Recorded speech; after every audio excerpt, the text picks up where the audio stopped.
Bonjour et bienvenue dans cette présentation où je vais parler de la mission de l'âme et l'équilibre du masculin-féminin. Comment équilibrer les deux énergies en soi pour s'aligner sur son chemin de vie? Il serait difficile de parler d'alignement, d'équilibre et d'ancrage sans aborder la question du yin et du yang, le masculin et le féminin, les deux énergies primordiales créatrices de toute vie. Toutes les formes d'art et les sciences basées sur les principes universels, dont la numérologie, l'astrologie et bien d'autres, sont basées sur les 4 éléments. Ces 4 éléments découlent eux-mêmes des deux énergies primordiales et constituent la base de notre univers. C'est un peu ce que l'on retrouve dans le symbole du Tao avec les deux énergies yin et yang symbolisant le tout. Vous avez notamment la terre qui est représentée par le règne des minéraux, l'eau par le règne des végétaux, l'air par le règne des animaux et le feu par le règne humain avec la pensée. Donc l'être humain est quant à lui doté des 4 éléments, dont le feu, justement, qui est représenté par la pensée, la terre qui est sa structure osseuse, son corps, l'eau, le sang et les liquides membraneux, le souffle, qui est l'élément vital essentiel. Nous sommes donc constitués de ces 4 éléments à différents niveaux, dans différents plans énergétiques et vibratoires, notamment à travers le système des chakras. Nous ne voyons à l'œil nu que le corps physique, mais tout le reste est plus subtil car invisible et spirituel. On parle aussi d'un 5e élément, l'éther. L'éther est un mot générique qui englobe beaucoup de choses. On parle alors du quantique, quanta, mais c'est quelque chose que la conscience humaine ne peut concevoir dans sa pleine dimension. Ces 4 éléments ont donc une dimension supérieure, universelle. C'est la raison pour laquelle on dit que l'être humain est un microcosme du grand macrocosme. Les glandes endocrines sont liées au centre d'énergie et aux planètes du système solaire. Ils sont également liés au zodiaque, car chaque signe astrologique est associé à un des 4 éléments, ce qui impacte notre personnalité, notre caractère, nos états d'âme, etc. Et nous retrouvons dans le corps physique à différents degrés ou formes tous ces aspects. L'homme et la femme portent en eux les deux énergies primordiales, même si dans le corps physique, elles ne sont pas polarisées de la même façon. Elles forment une complémentarité. En somme, l'homme et la femme sont tous les deux porteurs des deux énergies et doivent les équilibrer à l'intérieur d'eux. Cela fait partie de l'alignement corps-âme-esprit. Lorsqu'on dit que tout est énergie, c'est la seule chose de vrai. Et nous avons une âme, une conscience. Et en fonction de notre vibration, nous pouvons nous reconnecter avec l'esprit, le bon esprit, l'esprit divin. Pour réaliser cette alchimie intérieure, il faut atteindre un certain niveau vibratoire. Et cela demande un dépassement de soi, beaucoup de remises en cause, parfois des ruptures avec un mode de vie, des êtres qui ne sont pas prêts pour cette étape.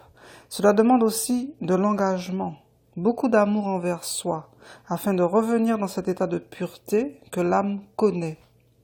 Certes, on parle de l'âme originelle, bien sûr, mais enrichie de toutes ces expériences de vie, donc quelque part en oubli.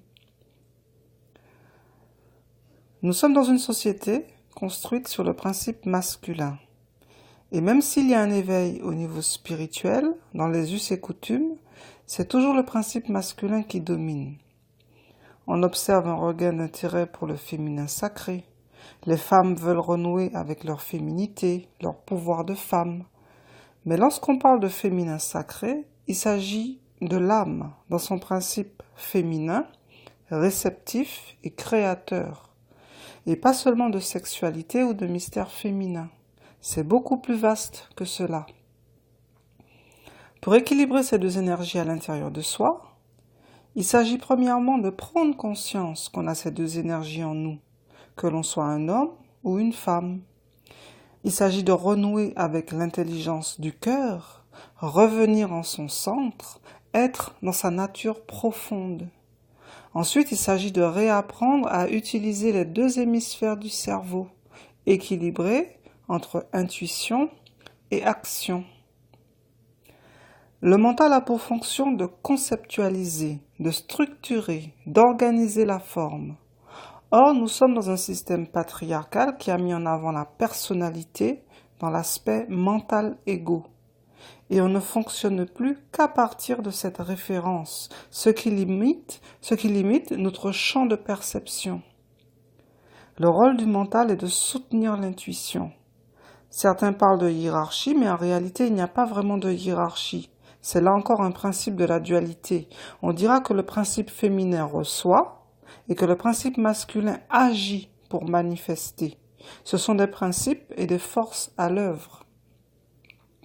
Il faut alors réapprendre à se connecter à son intuition, c'est-à-dire à recevoir les messages de l'invisible, de son âme, pour que le mental agisse en conséquence, pour manifester ce qui est et non pas comme il voudrait que ce soit.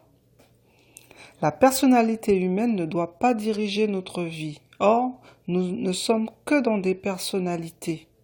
Et ça, c'est un frein, une barrière à l'éveil véritable. On peut avoir plusieurs prises de conscience sans que cela soit le véritable éveil. Les deux énergies, pour qu'elles fonctionnent d'une façon alignée avec qui on est de toute éternité, il faut remettre à sa place le côté intuitif et remettre à sa place le côté du mental qui a pour fonction d'agir, de manifester. Pour cela, il faut rééduquer le mental. Comment? Par l'étude des lois et des principes universels pour que sa référence soit les principes et les lois universelles et non les limitations, les fausses croyances liées aux peurs et blocages que l'on peut avoir.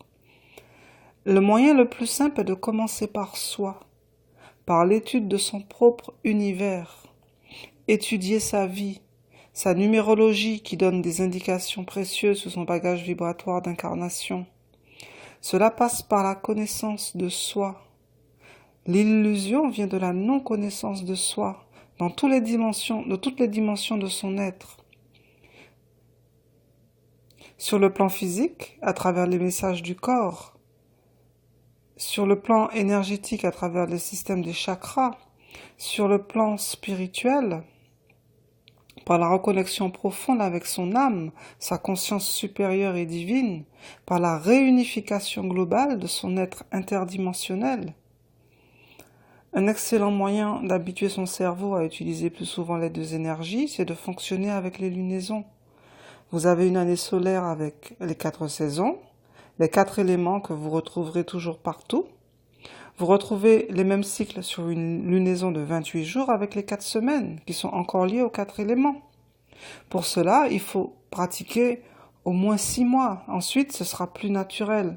Notez les changements, même au niveau physiologique. Cela peut avoir un impact positif sur votre qualité de sommeil, par exemple.